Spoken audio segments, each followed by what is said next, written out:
দেখেন পড়া লিখে দেখেন বিসমিল্লাহ 1 2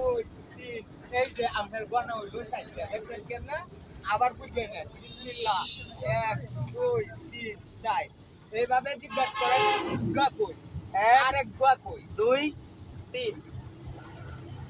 না আচ্ছা বিসমিল্লাহ হ্যাঁ 1 2 দুইটা নে এক কইলে হইব আচ্ছা আচ্ছা ডাইরেক্ট ক্লিয়ার হয় 1 2 না না আমি তো ক্লিয়ার না আমার মতো ক্লিয়ার হয়ে যান বিসমিল্লাহ 1 2 3 4 এখন জিজ্ঞেস করেন মুখটা কই মুখটা কই বিসমিল্লাহ একটা কই একটা কই 2 আমি তো এটা দরা খাইবেন আমার মতো ক্লিয়ার ভাবে বলেন বিসমিল্লাহ সুবহানাল্লাহ 1 2 3 একো বেগাল আইতেছে এ বড়া এই মেনন স্যার হইছে ভাই হইছে টিকিটটা রাখো